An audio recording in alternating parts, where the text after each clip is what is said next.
Welcome back to my channel SHN MRU devotional channel. ఈరోజు మనం ఈ వీడియో ద్వారా శనీశ్వరుని ప్రార్థించే శ్లోకం గురించి, దాని అర్థం గురించి తెలుసుకోవడానికి ప్రయత్నం చేద్దాం. ఈ వీడియో మీకు నచ్చినట్టయితే లైక్ చేసి, షేర్ చేసి, సబ్స్క్రైబ్ చేయాల్సిందిగా కోరుతున్నాను. శనీశ్వరుడు శనీశ్వరుని ప్రార్థించడానికి మనకు ఎంతో శక్తివంతమైన మరియు విస్తృతంగా ఉపయోగించబడేటువంటి శ్లోకం ఒకటి ఉంది. నిత్య జీవితంలో ప్రతి మానవుడు కూడా ఎన్నో రకాలైనటువంటి ఈతి బాధలతో బాధపడుతూ ఉంటాడు.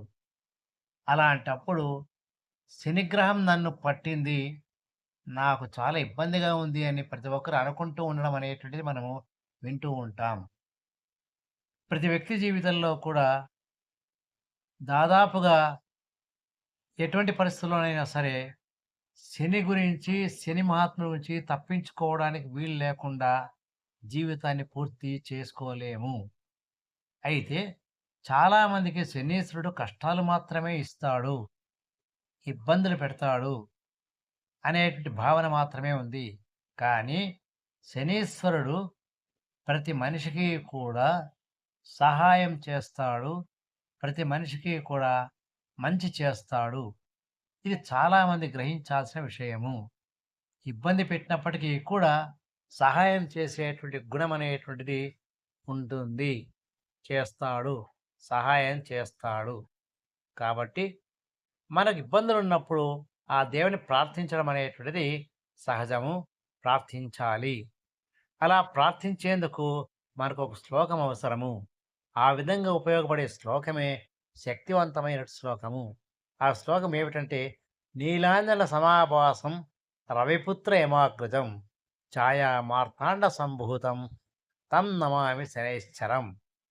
దీని గురించి అర్థం తెలుసుకోవడానికి ప్రయత్నం చేస్తే, నీలవర్ణముతో ప్రకాశిస్తున్నటువంటి సూర్యుని యొక్క కుమారుడైనటువంటి యమధర్మరాజుకు అన్నయ్యైనటువంటి ఛాయాదేవి మరియు సూర్యుని యొక్క పుత్రుడైనటువంటి శనైశ్వరునికి నేను హృదయపూర్వక నమస్కారాన్ని సమర్పిస్తున్నాను అనేటువంటిది అర్థము. అయితే ఈ శ్లోకాన్ని ఎందుకు పఠించాలి, పఠించడం వల్ల ఏమి లాభము, ఏమి ప్రయోజనము అనే దాన్ని మనం ఒక్క నిమిషం ఆలోచన చేస్తే, ఈ శ్లోకాన్ని ప్రతిరోజు ఉదయము లేదా శనివారం శని భగవానుని ఉపాసన సమయంలో చేస్తే, భజన చేస్తే, జపం చేస్తే, చెప్పుకుంటే ఎంతో ఫలితం వస్తుంది.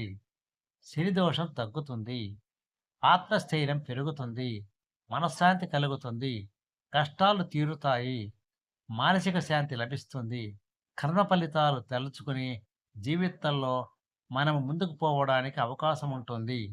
ఈ శని మహాదశ అంతర్దశల ప్రభావాన్ని సానుకూలంగా మార్చుకోగలిగినటువంటి అవకాశం ఈ శ్లోకం ద్వారా, ప్రార్థన ద్వారా ఉంది. కాబట్టి ప్రతి ఒక్కరూ కూడా, ముఖ్యంగా ఏ ప్రార్థన చేయకపోయినా సరే, నవగ్రహాల గురించి ఉన్నటువంటి శ్లోకాల గురించి నవగ్రహ శ్లోకాలతో ప్రార్థన చేసుకుంటే అంతకంటే వేరే ప్రార్థన లేదు. నవగ్రహాలలో శనిగ్రహం అతి ముఖ్యమైనటువంటి గ్రహము. ఆ శనీశ్వరుని ప్రార్థించడం అనేది ప్రతి ఒక్కరికి అవసరము. ఆ ప్రార్థనకు ఉపయోగపడే శ్లోకమే నీలాంజన సమాభాసం రవిపుత్ర యమాగ్రదం ఛాయా మార్తాండ సంభూతం తం నమామి శనైశ్చరం.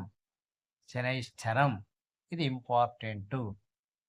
కాబట్టి దీన్ని ప్రతి ఒక్కరూ ప్రార్థన చేసుకోవాల్సిందిగా కోరుతున్నాను. ఇట్లు ఎస్హెచ్ఎన్ ఎంఆర్యు డివోషనల్ ఛానల్. ధన్యవాదాలతో. Thank you.